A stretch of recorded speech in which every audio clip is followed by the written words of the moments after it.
After months of negotiation, Iran has announced a date that it will freeze its nuclear program. The interim agreement may only last for 6 months, but it means that starting January the 20th, Iran will begin cutting back on the uranium enrichment program it insists is for civil purposes.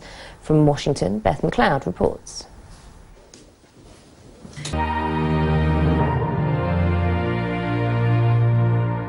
This was the first step. Taken in November, 6 countries in Iran agreeing to a temporary deal to slow its nuclear program.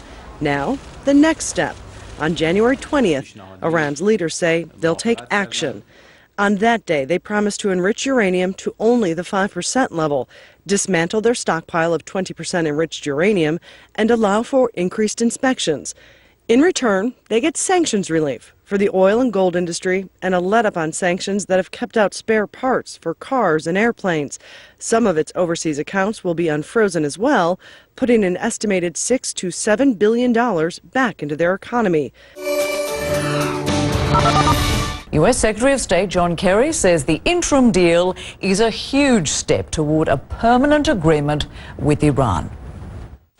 As of that day, January 20th, for the first time in almost a decade, Iran's nuclear program will not be able to advance. In fact, parts of it will be rolled back while we start negotiating a comprehensive agreement to address the international community's concerns about Iran's nuclear program.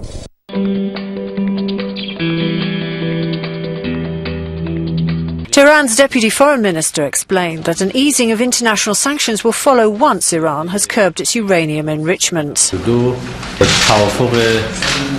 Elaborating on the deal, Abbas Araghchi told viewers that each step had been designed in a way that allows Iran to stop carrying out its commitments if the other party does not fulfill their part of the Geneva Agreement.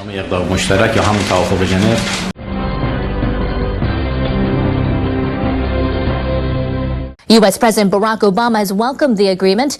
He describes it as concrete progress at the start of the initial nuclear deal. Obama also noted that if Tehran does not fully meet its commitments, the 6 countries will stop the easing of sanctions and ratchet up the pressure.